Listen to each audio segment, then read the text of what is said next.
All right, back with you on the Bronx Buzz. I'm thrilled about this program because we have two great reporters. Let's right now go to Ethan Geringer Samuth, who is a reporter with Gotham Gazette. Nice to see you, Ethan. How you doing? Hey, Gary. Good to see you too.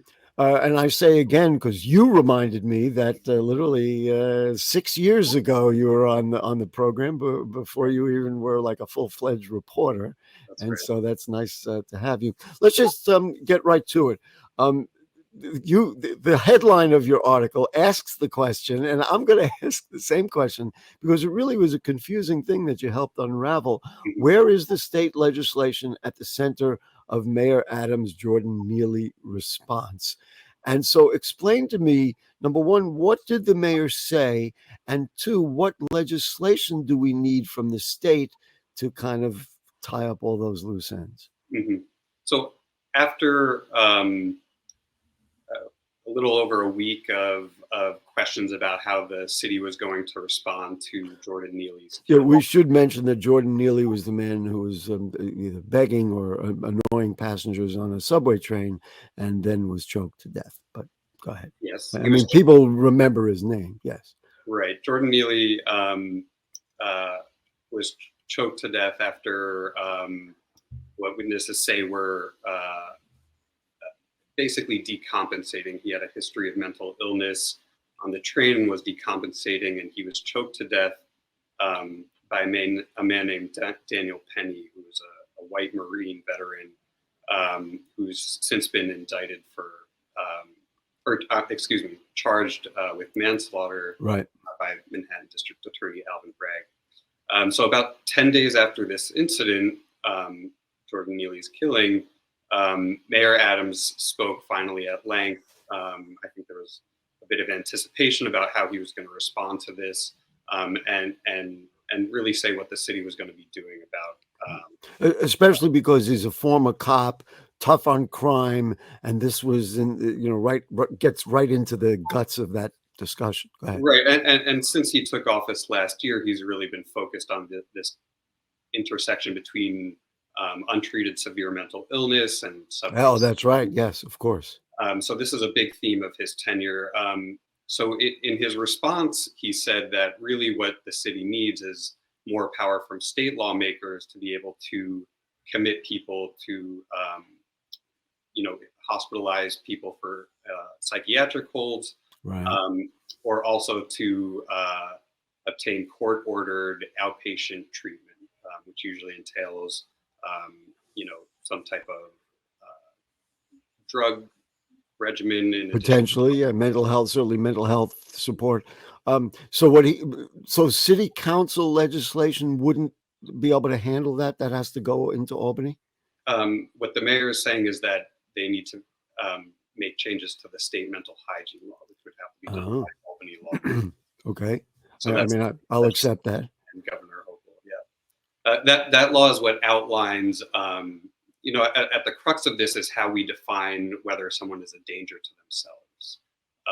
Or to others, of course. Or to others. What the mayor is looking for is an expansion of that definition, or really to codify into that definition that danger to yourself could include failure to take care of basic life needs, failure to feed and clothe yourself, to house. Right. And so those definitions have to come out of Albany. Correct.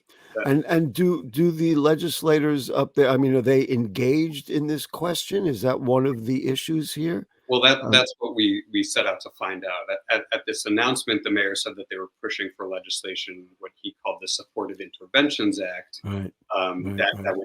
That would do some of what we talked about. It would change the definition of self-danger. It would make it easier or it would really provide guidance to hospitals to consider a person's long-term care, not just whether they've stabilized in the moment. And it would also expand Kendra's law, which is what I mentioned earlier, a law that allows for court-ordered outpatient treatment. Right. But now then, if I remember your article correctly, the question is, did he really advocate for this when he was up in Albany and in other official interactions with the governor or the legislators, whatever. If I recall, the answer was not really. Right. Right. Yeah, that's what we found out. We started asking questions about. Nosy reporters. We wanted to know the specific language of the bill. We wanted Mhm. to know whether it had actually been introduced into the legislature formally with a legislative sponsor and a bill number. What we found out is that nothing has been introduced yet along those lines. Mhm. At the time of our conversation now, we only have a few days left in the state legislative That's session. right. Right. Really not a So if lot. it's not now, then it's going to wait until the next cycle. I guess after the first of the year. I guess is that what we're talking about? Wow.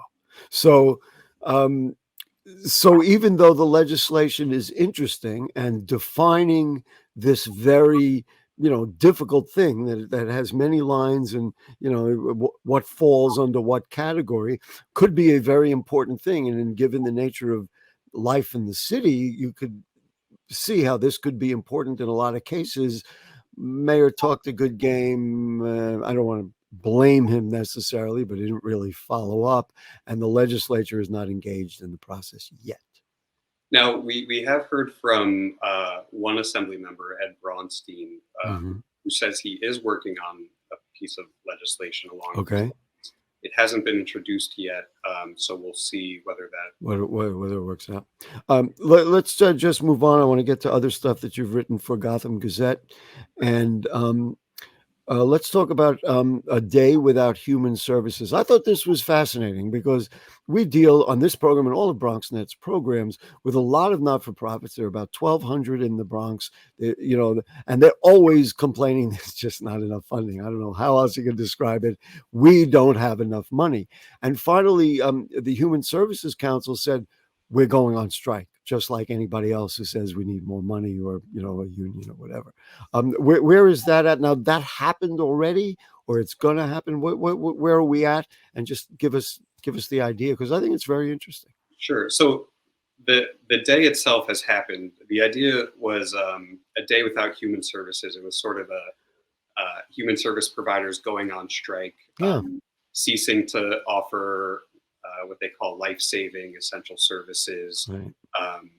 Obviously people rely on these services, so they made provisions to make sure that no one was falling through the cracks or going a day without a home delivered meal or something like Food. that. Yeah, of course. But there were there were services that they suspended, and the purpose of this was to demonstrate what it would look like without needed cost of living adjustments for these providers.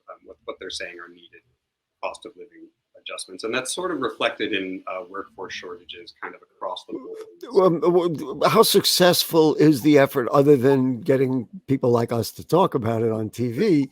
Yeah. That's one thing, but did it make an impact? Was there any measurable sense that, wow, it really did impact our city? Or is one day just not enough? I mean, you close an after school center, you'll find impact, Mhm.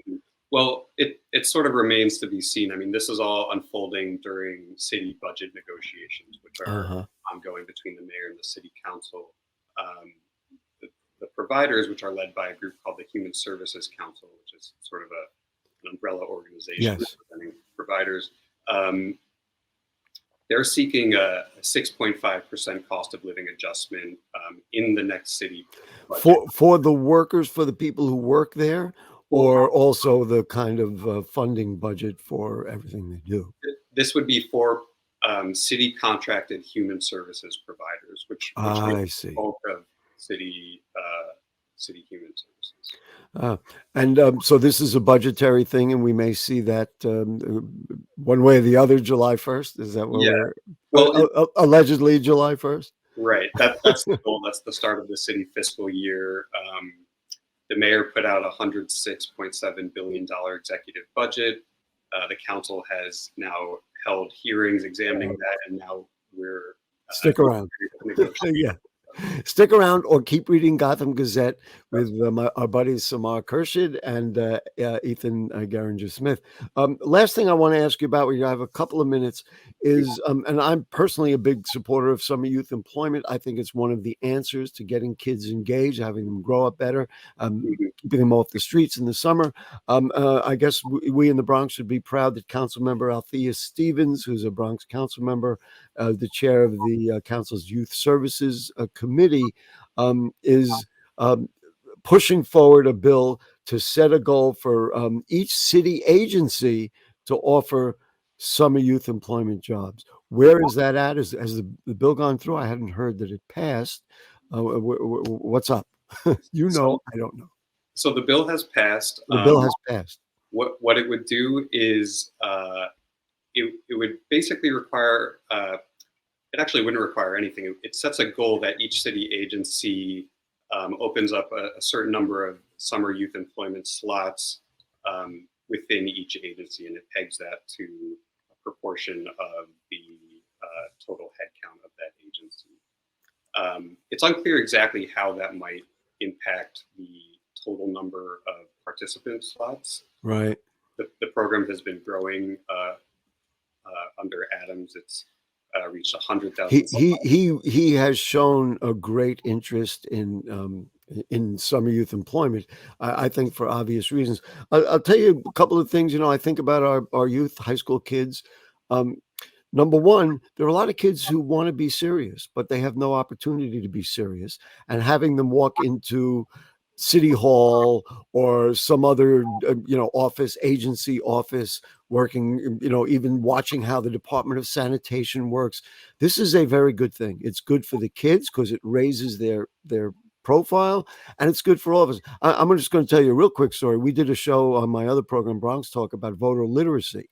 And one of the things that one of the experts said was that kids are not getting civic education in college. And this would be a way, I don't know how many hundreds or thousands of kids you could engage in civics. If you ask me, I vote yes. I think it's just a great thing. So you're saying that it wasn't required, but it's a goal just to start the process going, because you don't want to tie them down on some youth employment. They can't get their work done. Right, and it also establishes reporting requirements, so we can. It establishes what? A reporter? Reporting requirements for programs, so we can see the total number of slots and where they're placed, public and private, and also the city agencies where people are following. Got it. Listen, Ethan, you're a superstar as far as we're concerned. We can't learn anything without you. I learned all this stuff from you, reading it and now talking about it. Ethan Geringer Smith, he's a reporter with Gotham Gazette. Thank you so much for joining us. We appreciate your time, and you can be sure we'll call you sooner than 6 years to come back. Looking forward. Thanks a lot. Great. All right, folks, that will do it for us on the Bronx Buzz. Thanks to Reuven from the city and his fine work. And thanks to Ethan. And, we just keep cranking it out, and we will see you next week. Good night. Stay safe.